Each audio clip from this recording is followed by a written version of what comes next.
Welcome to Ask Rabbit Malicious Compliance. I have 3 awesome stories for you today. Let's jump right in. This first post is titled, "You'll only be served by the attractive barmaid?" Okay, no problem. My friend told me this story and it was just too good not to share. So the town we live in has lots of good old-fashioned British pubs, and one that is a pub during the week and then turns into, sort of, a club in the weekends. Since it's the only place open past 12 or 1 a.m. and tends to attract a lot of drunk buttheads. My friend was working one night with 2 other bar staff, one other guy and a girl who I've been told was pretty attractive.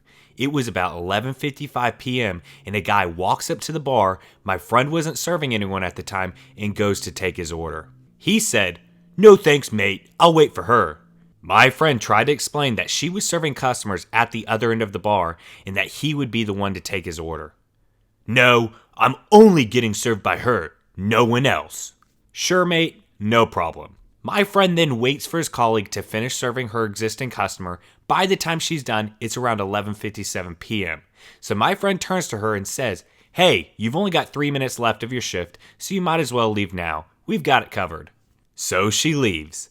My friend and the other guy working both refuse to serve him for the rest of the night, as per his request. Alright, this next post is titled, "Client wants us to create a design exactly like their ugly PowerPoint. We comply." As a designer, I try to educate my clients on design and why something has to be done a certain way. My agency is not cheap, so we make it quite clear that they're paying for our experience and knowledge, not some Photoshop monkey. Most of the time, my clients are appreciative and enjoy the extra guidance and professional advice. Occasionally, we get fun jobs. The sales pitch went well enough. The business owner, Bob, seemed like a decent guy and happy to trust our professional expertise. However, shortly after signing the deal, he brought on a new manager, Karen, who was put in charge of marketing, including the new website we were just contracted to do. It quickly became clear that Karen thought of herself as a multidisciplinary genius and despises us because she thinks she can do better than a professional design agency. Karen loves sending over incomprehensible design instructions and feedback in the form of design mockups she creates in PowerPoint. They are as ugly as the devil's butthole after a strong curry, but we try our best to translate the abominations she birthed into good-looking professional design proposals that best reflects the intent of her ideas. Karen did not like this one bit. Karen was rude, uncooperative, and removed Bob from the email threads when we tried to reach out to him to get his opinion. We sent over a design, she would complain about how it wasn't what she wanted, and scream over the phone while our team patiently explained why we couldn't design exactly as she wanted. Mainly, it would be ugly as heck. Nobody would want to do business with them with a website like that. The last time Karen complained about how we were stupid morons for not doing what she wanted, we got her on the phone with Bob. She was screaming incomprehensibly and nobody got a word in. Finally, Bob took her side and said, "Karen is extremely experienced and knows what she's doing. I want your team to follow her every instruction exactly as she asks." No problem. Once again, Karen sent over a ridiculous 70 megabyte PowerPoint. If we followed it exactly, it would look like a website from the 90s with the worst UX ever. We went through every little pixel of her PowerPoint, asking her, "So, do you want us to copy this exactly?" To which she would reply with a smug yes. So we documented her instructions down to the letter to cover our butts. Once again, we asked Bob, "Are you sure?" The reply, "Yes, please hurry up and make those changes exactly as she asked." Okie dokie. We copied every ugly font choice, every terrible gradient, every hideous element into the design. We even went the extra mile to export the ugly lopsided shapes she drew as PNG graphics, so it would all be exactly as she wanted. Then we sent the design over. Here's the design. We've done everything exactly as instructed. Karen once again replied, taking Bob out of the loop. "Perfect. Now, it wasn't so hard to do things exactly as I asked, was it?" We waited. Bob exploded, demanding a meeting the very next day to explain why we were delivering such shoddy work. We go to the meeting and Karen starts demanding that we propose a completely new design. We presented all past designs, the document in which Karen confirmed that she wanted all the changes, the countless emails in which we painstakingly explained to her why her ideas suck, and finally, the last email in which she praised us. You see, Bob, after our last call with you, we had followed Karen's instructions to the letter, exactly as she had asked. She seemed very happy with it. I'm confused. Why the quick change of heart? I then pull out the contract and calmly point out the portion which stated the number of design proposals we would create. Karen had used up all of it. I had reminded her that she was limited to X number of proposals, but she clearly didn't remember any of it because she didn't bother reading our emails and would keep talking or yelling over us when she spoke on the phone.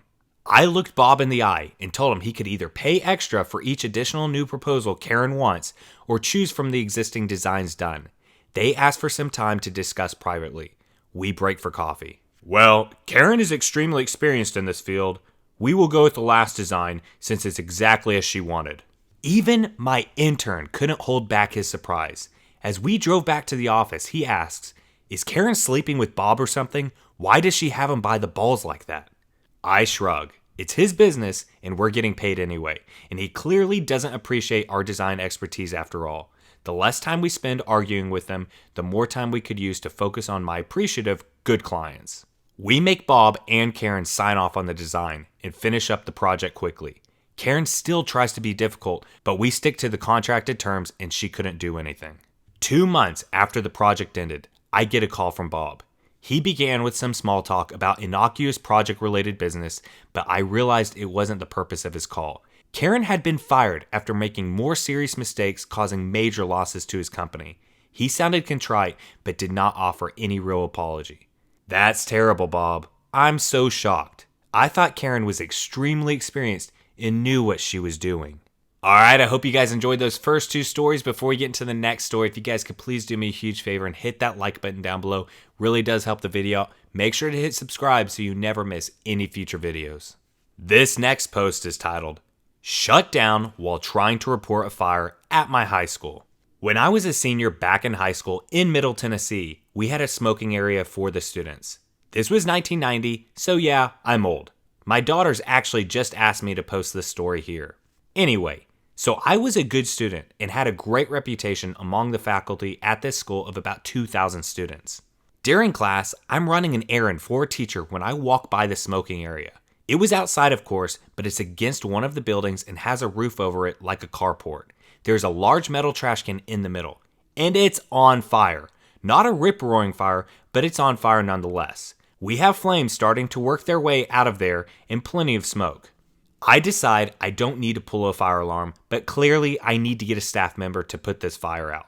There's no one around, so I make a fast trot up to the main office.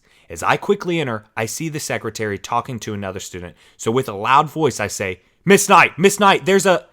And that's when the assistant principal rounds the corner behind Miss Knight, while ripping into me about how we wait our turn in here and how I'm being disrespectful and loud and need to stand there and wait until I'm called forward. Okay. And then I just stood there while Miss Knight kept helping the other student as Mr. Evil Assistant Principal stood overwatch in the corner like a bouncer. Finally, after a few minutes, it was my turn. I calmly walked up to the counter and said, "Miss Knight, the large trash can in the center of the smoking area is on fire." The assistant principal yells out, "What?" and then burst out of the room while Miss Knight just gasped. I calmly turned around and walked out and went back to class. Alright, that's going to wrap up today's malicious compliance video. I hope you guys enjoyed those stories today. If you did, definitely drop a comment down below letting me know if you guys like malicious compliance stories, and I'll keep putting out more videos on this subreddit for you guys. If you could, please go ahead and hit that like button. It really does help the video out. Make sure to hit subscribe so you never miss any future content. I hope you all have a great rest of your day, and I'll see you guys next time.